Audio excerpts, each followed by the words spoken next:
What's up, guys? Welcome back to another episode of KozMatt's Wrestling Recap. Let's get right into a very entertaining episode of Monday Night Raw, just a few weeks out from SummerSlam. What did you think of the show, Matthew? It was a nail biter. It was a real nail biter. I think they hit every storyline. I said this last week. They've been hitting every storyline perfectly and making everything seem special, and that's what they need to strive. The way they opened up Raw was very smart. Judgement, Rhea Ripley, Damian Priest, Finn Bálor in the ring. Huge booze for Dominik Mysterio, who comes out with his new NXT North American Championship that he just previously won last Tuesday in NXT. Crazy booze. Dominik barely could even speak. A nice video package actually played for him until Kevin Owens and Sami Zayn come out. Crazy pop. Kevin Owens just basically yelling at Dom, losing his cool. It ended up turning into a one-on-one title shot later on between Sami Zayn and Dominik Mysterio. Rhea Ripley accepts on Dom's behalf. Cool. I am totally down for the Judgment Day just destroying Raw, and they leashed hell throughout the night, and it's what the tag team division needs. Let's move to our next segment, right? This needed some clarification, and I think this kind of did it for us. Becky Lynch versus Zoe Stark. If Zoe Stark beats Becky, she has to get a tattoo saying "Thank you, Trish" somewhere on her body. It's the stupidest thing I've ever heard, to be honest with you. That's some Vince BS. And if she wins, she faces Trish Stratus in a rematch, most likely happening at SummerSlam. And that happened. Becky Lynch took a W. It was a little fishy here and there, but Becky Lynch seemed to grab the win. Trish ringside with that stupid protective mask. Oh man, I can't wait for this to be over. I really cannot wait for this match to be over, and it's all said and done. It's been really bad. It's just boring. And it's not really Zoe Stark and Becky Lynch's fault. They actually put on some pretty good matches, but this whole, Trish in the mask, just set up the match for SummerSlam and, have it be one last good match between these two and have Becky and Zoe move on to bigger and better things. Speaking of that, I think it's safe to say what we're talking about and how we resembled what happened. It's smart to move into what we're talking about next, and it's Cody Rhodes coming out. Crazy ovation from the crowd in Tampa. This crowd was crazy all night. Just basically talking about his upcoming match at SummerSlam. Small little promo, but became fire. Cody Rhodes spits on the microphone. It's real good. Real good. Beautiful segment with Cody Rhodes too. I think it was Sami Zayn coming out for his match against Dominik Mysterio. They kind of followed up from the beginning. Good match. All right. I think Dominik has not just gotten better as an entertainer, but a wrestler as well. He's really taking a beating in these matches and showboating everybody. He took a nice W. Referee booted KO from ringside, and then they booted Priest from ringside along with, I think, Rhea and Finn, who was there in support. It actually ended Dominik Mysterio. He took the W, but only because Priest and Rhea Ripley attacked KO backstage and bring him out from Gorilla to the top of the entrance ramp with the steel chair, cause a nice distraction on Zayn. Good call for them. I'm happy Sami Zayn put over, I guess you could say, Dominik Mysterio, but it's going to continue the rivalry. And speaking of a rivalry, let's talk about mid-card. Bronson Reed, who is he facing this week? It's Tommaso Ciampa. Great match. Absolutely fantastic. They've been on a collision course for about a week or so, but you know what? Adam Pearce booked them for a Monday night, and tonight was the night. Bronson Reed with a nice W, hitting a tsunami. This just was a really good match. Nakamura just walking down, causing, I guess you could say, an interrupted win. Bronson Reed taking the W, looking strong, but Ciampa, he still got some fight in him. I don't think this is the end of Ciampa's long-awaited, I guess you could say, booking. Yeah, for sure. I mean, I thought this was Ciampa's best performance in his return.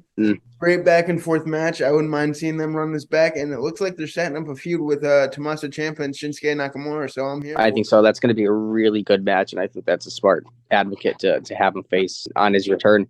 Liv Morgan was making her way to the ring. I was surprised they were going to throw this as, but they didn't. It was versus Rhea Ripley. Match didn't happen. Rhea attacks from behind, beating her to a pulp basically with a steel chair. Liv Morgan was selling this great, basically acted like she was injured, really injured. It was awesome. Match never happened. But this was good. And then I think we cut to a backstage segment of Ricochet this was from an earlier backstage segment. Ricochet comes down to the ring, calls out Logan Paul. Basically, he was cooking on the mic, but the crowd wasn't too far behind it, but it was decent. Logan Paul shows up out of nowhere, attacks him out of nowhere. That was awesomely executed, accepting Ricochet's challenge at SummerSlam. This is going to be a really fun match. I'm pumped. Yeah, dude, me too. I think it's going to be one of those matches that could potentially steal the show. And you know what? Whoever wins this match, I love that they're both getting mic time and opportunities on Monday Night Raw. And I could see Ricochet picking up this victory, moving on, and hopefully challenging for that Intercontinental Championship. Speaking of, no, I agree. I think it's going to take some time. But speaking of opportunity, let's talk about Apollo Crews backstage. Confrontation with Judgment Day. Damian Priest ended up going up against him. We had a nice singles match with them next. Really good match. I think this was something that Apollo Crews needed. Time on television to show everybody he's Apollo Crews and he basically can do anything, right? And I think this was really well executed. Damian Priest took the W. Totally didn't expect Apollo to take the win here. Right call. Drew McIntyre. That South of Heaven is nasty. It really is. Dude, it's crazy. But I want to talk about something that's even crazier. It's the stupid Claymore from Drew McIntyre. So Drew McIntyre, basically, and Imperium had an in-ring segment. Basically, Drew McIntyre challenging Gunther to put his title on the line right then and there. We all know that wasn't going to happen. He actually takes on, who was it? I think Ludwig Kaiser. Yeah. Sure. Ludwig Kaiser. Decent match. McIntyre, that white noise. Crazy. He rocks anybody who he's against. Then finishing off Kaiser with, like I said, that nasty Claymore. And then Gunther and Vinci attacked him. Matt Riddle actually runs down. I ran away from my TV, but then I was actually reading Twitter. And I guess Riddle ran down to make the save. But it was a nice, solid performance with everybody. This is going to be a banger at SummerSlam. Oh, I'm here for it. This is going to be a great match. I really love how the SummerSlam card is stacking up. And I really love how tonight's show really went from segment to segment with some nice in-between backstage moments. It really tied the whole show together. It tied it all together. And the ending was perfectly executed. Let's get contract signing between Bálor and Rollins for the World Championship at SummerSlam. Insults after insults. It was really good bringing up the past. Judgment Day slowly but surely come up through the crowd, showing up around the ring. Bálor said he's been basically going insane for 7 years, and it's all Rollins' fault, calling him a bitch. Oh, yeah, he was going crazy.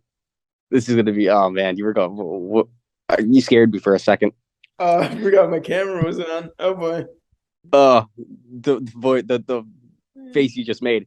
It's what I wanted to do for the end of this match. It was awesome. It was an awesome match. Bálor and Priest, nice quick stare down afterwards. Bálor took the L, right? Perfect call, and basically they all attacked Seth Rollins, and it looked like Priest was going to cash in, but Finn Bálor kind of looked at him too, and this was great storytelling. Judgment Day were on top, even though Sami Zayn tried to help McIntyre out. This was really good, but I love how they're doing the angle between Finn and Damian. Oh, me too. And you know what? It really showed. We actually just celebrated a year of Triple H and head of creative control, and it really shows because tonight was a Triple H in Shawn Michaels show. I'll tell you that. Absolutely. You know what? I'm here for it. I cannot wait to see what happens at SummerSlam. Perfect way to end tonight's show. Let us know what you guys thought about it. Always like, comment, and subscribe, and we will see you guys next time. Until then, peace out. Peace. This has been KozMatt. Thanks for watching.